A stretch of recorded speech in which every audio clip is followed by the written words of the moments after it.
आलं. आज काय बघायचंय? हा दाखवतो. भारी भारी. एकच मिनिट. लोग आप पे फेंक सकते हैं कि नहीं फेंक सकते हैं?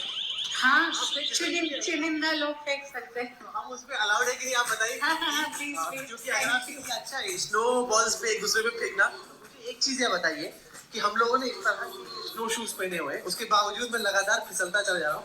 आपने हील्स पहनी है, मैं कल भी देख रहा था आपने हील्स पहनी और हील्स पहन के आप यहाँ कॉन्फिडेंटली पिघलती बर्फ।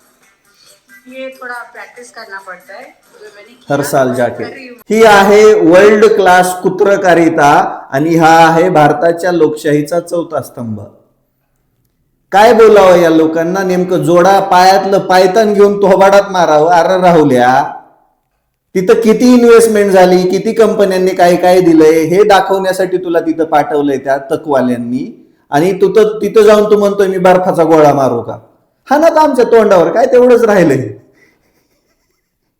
एक मिनिट, दावोसला मुख्यमंत्री महोदय फडणवीस साहेब तर पैसे आणण्यासाठी गेलेत ना, गुंतवणूक आणण्यासाठी गेलेत. आणि तिथं मिसेस फडणवीस काय करतायत? बहुतेक सरकारी पैशातनं पिकनिक बी होईल म्हणले असतील आणि गुंतवणूक बी आणता येईल म्हणले असतील. पण ही गुंतवणूक आणताना गंमत बघा तुम्ही. भारतामध्ये परकीय गुंतवणूक आणि व्यापारासंबंधित बहुतांश नियम हे केंद्राच्या अधीन आहेत, आरबीआयच्या अधीन आहेत आणि संबंधित केंद्रीय नियामक मंडळाच्या अधीन आहेत. मग आपल्या देशामध्ये आपला देश बहुतांश नेते मंडळी चालवतात आणि हे सगळे अडाणी असतात.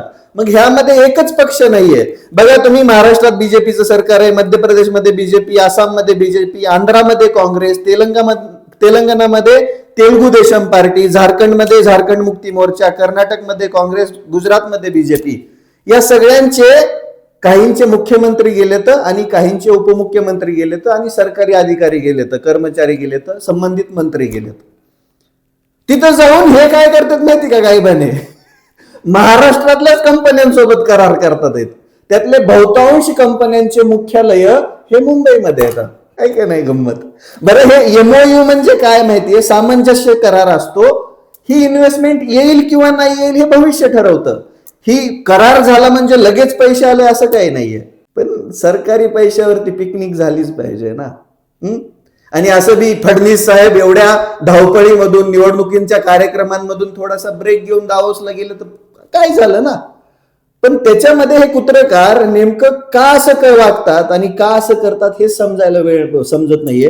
अरे बिंडोक बांडगुळांनो, तुम्हाला लोकांचे प्रश्न मांडण्यासाठी पत्रकारिता करायची असते, पण तुम्ही चाटुगिरी करताय आणि म्हणूनच या लोकशाहीचा चौथा स्तंभ असा झालेला आहे.